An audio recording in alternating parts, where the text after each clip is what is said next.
नमस्कार, India voice देख रहे हैं आप। आपके साथ मैं हूं बबीता। श्रीलंका में आर्थिक हालातों से त्रस्त प्रदर्शनकारियों ने राष्ट्रपति गोटबाया राजपक्षे के आवास पर कब्जा कर लिया है, जिसके बाद राष्ट्रपति राजपक्षे अपने आवास को छोड़कर भाग गए हैं। तो वहीं प्रदर्शनकारियों ने सांसद रजिता सेनारत्ने के घर पर भी हमला किया है। आपको बता दें कि इससे पहले 11 मई को तत्कालीन प्रधानमंत्री महिंदा राजपक्षे पूरे परिवार के साथ भाग गए थे। उग्र भीड़ ने कोलंबो में राजपक्षे के सरकारी आवास को घेर लिया है। तो साथ ही श्रीलंका के प्रधानमंत्री रानिल विक्रमसिंघे ने स्थिति पर चर्चा करने और त्वरित समाधान के लिए पार्टी नेताओं की आपात बैठक बुलाई है। प्रधानमंत्री विक्रमसिंघे ने स्पीकर से संसद सत्र बुलाने की अपील की है। श्रीलंका पोदुजाना पेरामुना के 16 सांसदों ने एक पत्र में राष्ट्रपति गोटबाया राजपक्षे से तत्काल इस्तीफे देने का अनुरोध कर लिया है। तो श्रीलंका से बड़ी खबर, जहां पर जनता का विरोध जारी है। श्रीलंका में आक्रोश की आग, गहराया संकट, भ्रष्टाचार, महंगाई के खिलाफ प्रदर्शन जारी। वहीं प्रदर्शनकारियों के बीच पूर्व क्रिकेटर जो है वो भी शामिल। श्रीलंका पीएम रानिल विक्रमसिंघे ने आपात बैठक भी बुलाई है। तो श्रीलंका में सियासी और आर्थिक संकट के बीच बड़ी बैठक। वहीं पर राजपक्षे के इस्तीफे की मांग भी की जा रही है। तो सबसे बड़ा प्रदर्शन जारी है।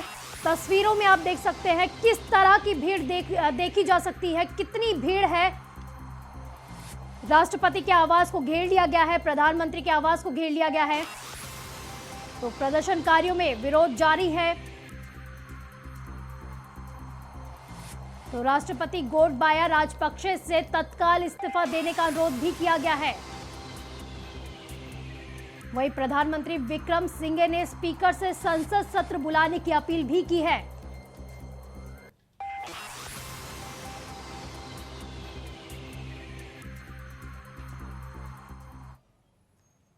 वहीं समाजवादी पार्टी संरक्षक मुलायम सिंह यादव की पत्नी साधना गुप्ता का निधन हो गया है। वो गुरुग्राम के मेदांता अस्पताल में भर्ती थी। बताया जा रहा है कि उन्हें फेफड़ों में संक्रमण की शिकायत थी। पिछले सप्ताह साधना गुप्ता को शुगर सहित कई अन्य बीमारियों की वजह से मेदांता हॉस्पिटल में भर्ती कराया गया था, जहां आज उनका निधन हो गया है। तो दिल्ली से लखनऊ ले जाया जा रहा है शव।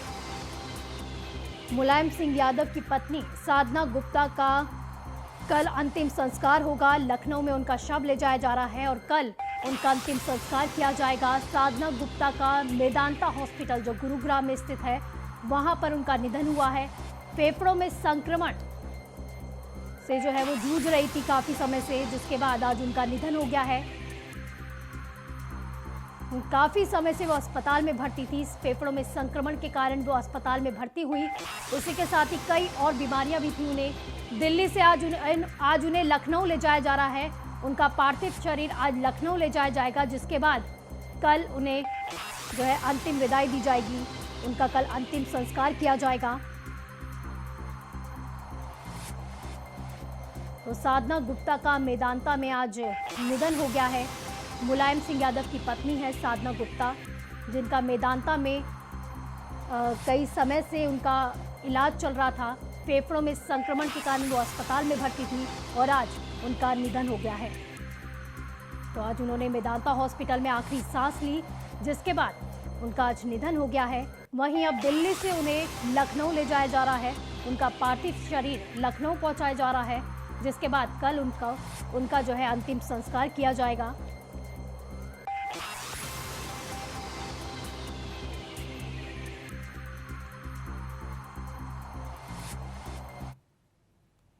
वहीं मुलायम सिंह की पत्नी साधना गुप्ता के निधन पर यूपी के डिप्टी सीएम केशव प्रसाद मौर्य ने ट्वीट किया है।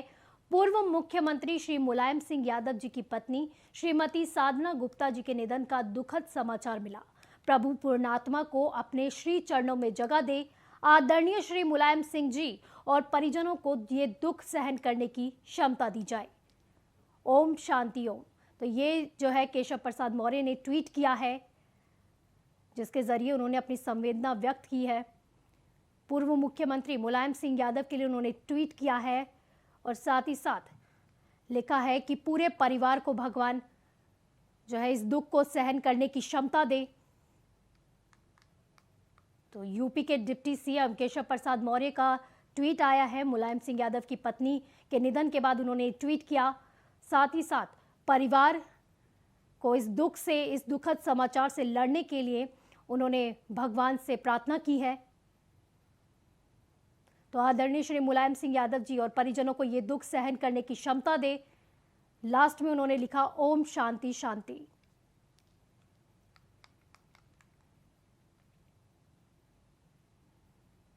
वहीं नोएडा सेक्टर 19 के एक मकान में आईटी विभाग ने छापेमारी की है। रेड में इनकम टैक्स के साथ सीबीआई की टीम भी शामिल है। तो वहीं दोनों की टीम कई दस्तावेज खंगाल रही है। बताया जा रहा है कि रेड के दौरान भारी संख्या में कैश और दस्तावेज बरामद किए गए हैं। जानकारी के मुताबिक जिस घर में दोनों विभागों ने रेड मारी है वहां नेशनल बिल्डिंग्स कंस्ट्रक्शन कॉरपोरेशन के पूर्व सीजीएम डीके मित्तल और उनका परिवार रहता है। बरामद कैश की संख्या करोड़ों में बताई जा रही है। भारी संख्या में कैश मिलने के बाद आईटी के अधिकारियों ने नोटों की गिनती करने के लिए मशीनें तक मंगवाई है। माना जा रहा है कि छापेमारी एनबीसीसी से जुड़े किसी पुराने मामले को लेकर की गई है या किसी अन्य शिकायत के बाद छापेमारी की गई है। तो नोएडा से बड़ी खबर, जहां पर नोएडा में सीबीआई और आईटी विभाग की रेड पड़ी है। एनबीसीसी के पूर्व सीजीएम के घर पर यह छापेमारी की गई है। छापेमारी में करोड़ों का कैश भी बरामद हुआ है, जिसके लिए मशीनें भी मंगवाई गई।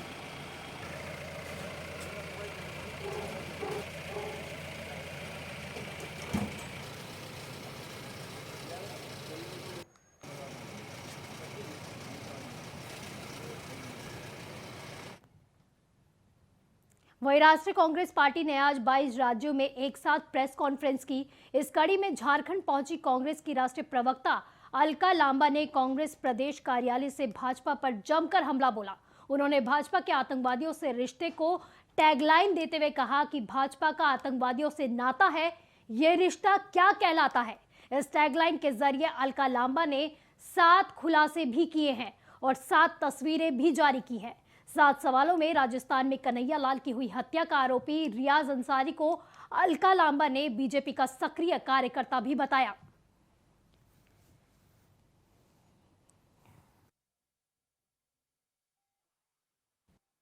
को नाम नहीं लूंगी, आप सब जानते हैं।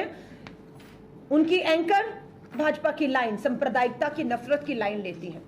चैनल उनका, एंकर उनकी, प्रवक्ता भाजपा की नुपुर शर्मा। एजेंडा हिंदू मुस्लिम धर्म विशेष के खिलाफ नफरत, हत्या, जिसकी हत्या होती है वो नुपुर शर्मा के बयान का समर्थन करता है। और जो हत्यारा है वो भी कोई और नहीं, इन्हीं का कार्यकर्ता है। अभी और तस्वीरें मैं पत्रकार साथियों को कहूंगी, रुकिएगा। अभी बड़े खुलासे, बड़ी सच्चाई लानी। अब देश पूछना चाहता है कि भाजपा के कन्हैया लाल के हत्यारे मोहम्मद रियाज अतारी के साथ संबंध है या अभी भी वो इनकार करेंगे कि वो नहीं जानते हैं। उस चैनल को नाम। वही आरसीपी सिंह को लेकर जेडीयू के नेता लगातार हमलावर बने हुए हैं। पिछले दिनों ही बिहार सरकार के मंत्री और जेडीयू नेता अशोक चौधरी ने यहां तक कह दिया था कि आरसीपी सिंह की हैसियत 5000 की भीड़ जुटाने के लायक भी नहीं है। वहीं अशोक चौधरी के इस बयान पर चिराग पासवान ने कहा कि जेडीयू का यह अंदरूनी मामला है। हालांकि आरसीपी सिंह की दमदार शख्सियत रही है, बेबाकी से अपनी बातों को रखने का आरसीपी का अंदाज रहा है। जेडीयू के खड़ा करने में उनकी भूमिका को कोई नकार भी नहीं सकता। जिस तरह से आरसीपी सिंह ने संगठन पर काम किया, उसके लिए वो श्रेय पाने के हकदार भी हैं। लेकिन जेडीयू में आरसीपी सिंह को लेकर जो बयानबाजी चल रही है वो काफी ज्यादा दुखद है।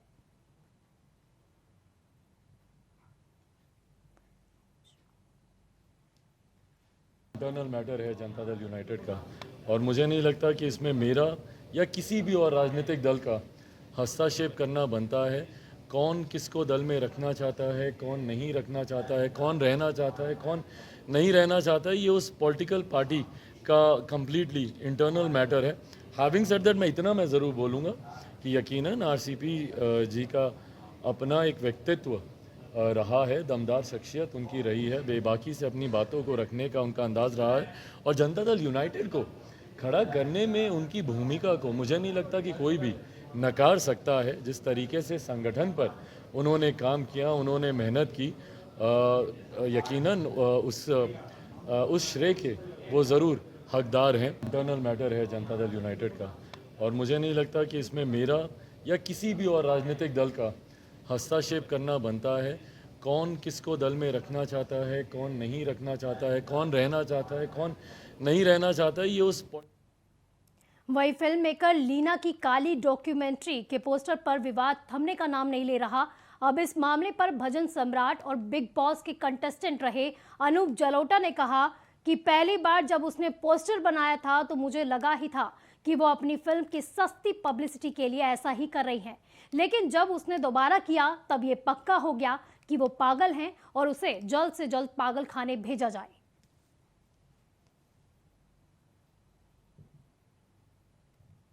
और लीना के लिए जो सबसे खराब पागल खाना हो उसमें उसको जगह दिला दीजिए।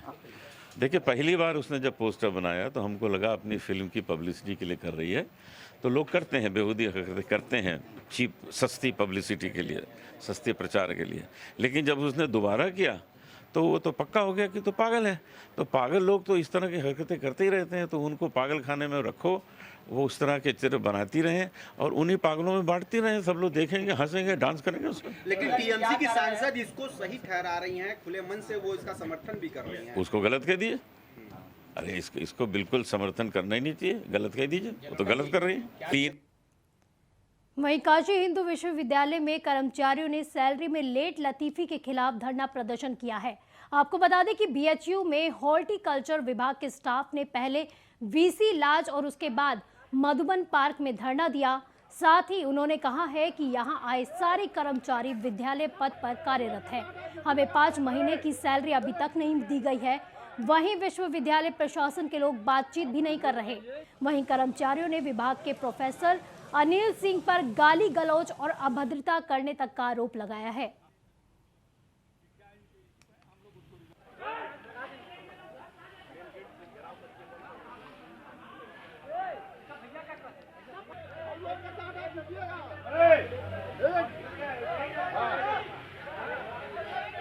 आप वीडियो बनाइए। समस्या यह है कि ना हमारी सैलरी का टाइम से मिल रहा है, ना हमें कोई सुविधाएं मिल रही हैं, ना मेडिकल सुविधाएं से लेकर सर कोरोना में हम लोग पूरी ड्यूटी किए हैं, उसमें ड्यूटी का पैसा नहीं मिला। आप लोगों को ये कार्यरत रखा गया है? हम तो 12-14 साल से, हम 20 साल के इसमें पड़े हुए हैं। किस विभाग के अंतर्गत? हॉर्टिकल्चर यूनिट, माली, उद्यान विभाग। उद्यान विभाग जी। क्या कहा जा रहा है? कुछ नहीं 5 महीना हो गया। आप अधिकारी हैं, आपको नहीं पता है कि इन लोगों का पैसा नहीं मिल रहा है? आपको तो पता होगा ना। जुलाई महीना है। क्या बोल रहे हैं आप लोग? बस सांत्वना बोलने के लिए तैयार ही नहीं है। बस सुबह आना, गाली गलौज देना, उसके बाद चले जाना। मैं उद्यान विशेषज्ञ इकाई में दैनिक वेतनभोगी लेबर हूँ। क्यों आज आप लोग यहाँ? हम लोग यहाँ आए हैं कि हमारे इंचार्ज प्रोफेसर अनिल कुमार सिंह ने हम लोगों के 4 महीने का सैलरी नहीं मिला है। किस विभाग में आप लोग अंतर्गत काम कर रहे हैं? हार्टिकल्चर विभाग में, डिपार्टमेंट ऑफ हार्टिकल्चर। क्या बोला जा रहा है? बोला जा रहा है कि सेंशन आ गई है, 1-2 दिन में सैलरी आ जाएगी, लेकिन कोई सैलरी आने का संभावना नहीं दिख रहा है, ना ही हम लोगों का ईपीएफ कटता है। वहीं बुलंदशहर के खुर्जा में अपराधियों की अवैध संपत्तियों को जिला प्रशासन एक-एक करके चुन रहा है और उस पर कार्रवाई भी कर रहा है। इसी कड़ी में गैंगस्टर एक्ट का आरोपी हाजी आरिफ के घर को पुलिस ने कुर्क कर लिया है। आपको बता दें कि कुर्क की गई घर की कीमत लगभग 2 करोड़ रुपए बताई जा रही है।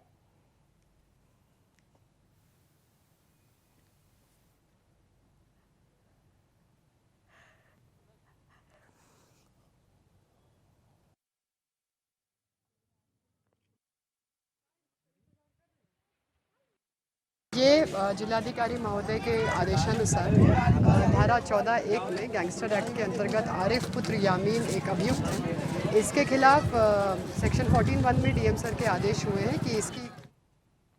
वहीं फिरोजाबाद के दक्षिण थाना पुलिस की लालऊ रोड पर हिस्ट्री शीटर बदमाश के साथ मुठभेड़ हो गई। मुठभेड़ में बदमाश के पैर में गोली लग गई और वो पकड़ा गया। आपको बता दें कि पकड़े गए बदमाश पर लूट डकैती जैसे करीब 2 दर्जन से ज्यादा मामले दर्ज हैं और बदमाश पर पहले से ही 20,000 का इनाम भी घोषित किया गया था।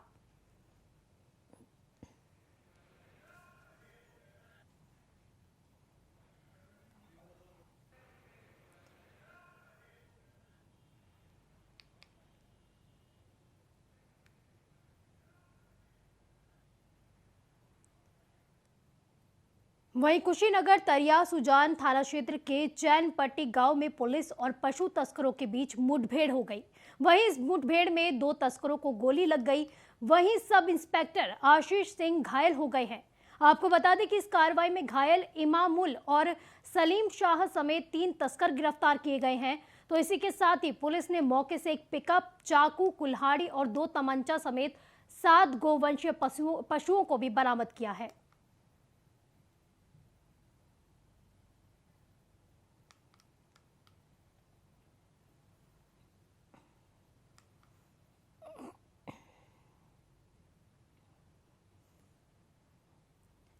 वहीं अलीगढ़ में बकरीद के त्योहार से पहले एक बार फिर माहौल बिगड़ने की कोशिश हुई है।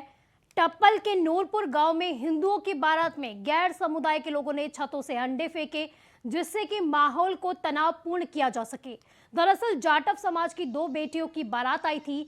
बारात में लोग नाच गा रहे थे। इसी दौरान गैर समुदाय के लोगों ने छतों से अंडे फेंकने शुरू कर दिए। बारातियों को जैसे ही इसकी जानकारी हुई तो अफरा तफरी का माहौल बन गया और लोग इधर उधर भागने लगे। वहीं लोगों ने इसकी जानकारी तत्काल ही पुलिस को दी, जिसके बाद पुलिस और प्रशासन के लोग मौके पर पहुंच गए।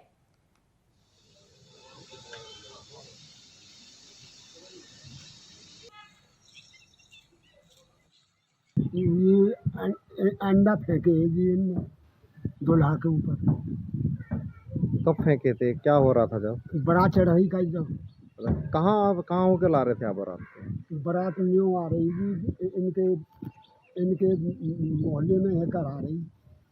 अच्छा, फिर कहाँ पर अंडा फेंके थे? क्या हुआ? छत पे तो फेंके जी। अच्छा, कौन लोग थे वो? मुसलमान थे जी। मतलब ये हुआ था, मेरी दोनों बहनों की शादी थी, बारात चढ़ा के हम ला रहे थे। उधर हम बारात चढ़ा के ला रहे थे डीजे पे। मेरे जो बहन हुई थे उन पर अंडे फेंके और ऑन स्पॉट अंडे के वीडियो भी हमारे पास है। ये सर पहले भी, आज से मेरे हिसाब से 1 साल पहले यहाँ झगड़ा हुआ था। वो दोनों लड़कियों की, हमारी यही भाई साहब थे, उनकी लड़की की शादी थी, उसमें उन्होंने झगड़ा किया, तब फिर अब कर दिया है। तो सर बाज नहीं आ रहे ये लोग। कौन लोग हैं? किस जाति ये से? सर मोमडन है। यानी कि आप कहाँ से बारात चढ़ाई थी आपने? सर बारात रोड से चढ़ के आ रही थी। हमारा जो गली है बारात जो चढ़ के आती है मोमडन की तरफ से आती है सर। वो कुछ हल्का सा ऐसा पड़ता है। वहीं सिवान में ऑनलाइन फ्रॉड और साइबर क्राइम करने वालों की अब खैर नहीं होगी। बढ़ते साइबर मामलों को देखते हुए सिवान पुलिस प्रशासन पूरी तरह से अलर्ट हो गया है। आपको बता दें कि एसपी शैलेश कुमार सिन्हा ने पुलिस लाइन से साइबर सेल यूनिट का फीता काटकर उद्घाटन किया। इस दौरान एसपी और एसडीपीओ सहित तमाम पुलिस अधिकारी भी मौजूद रहे। वहीं एसपी शैलेश कुमार सिन्हा ने बताया कि लगातार साइबर क्राइम के बढ़ते केस के मद्देनजर अलग से यूनिट को स्थापित किया गया है। सिंगल विंडो सिस्टम के तहत साइबर क्राइम से जुड़ी सभी तरह के मामलों का निष्पादन साइबर सेल यूनिट से किया जाएगा।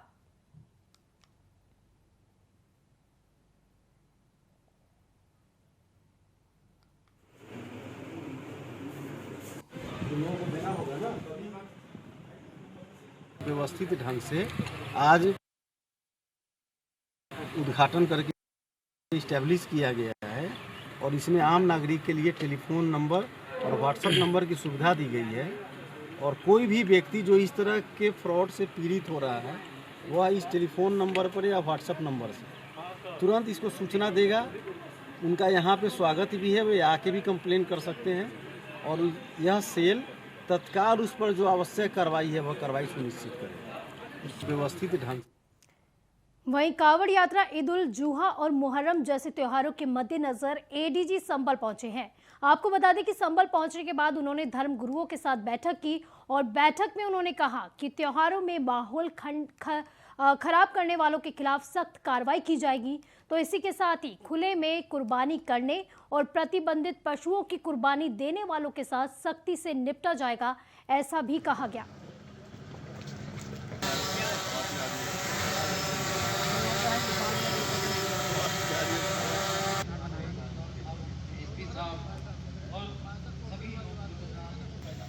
आज जनपद संभल में सभी धर्मगुरुओं से वार्ता की गई। पीस कमेटी मीटिंग कोतवाली संभल प्रांगण में आयोजित की गई थी।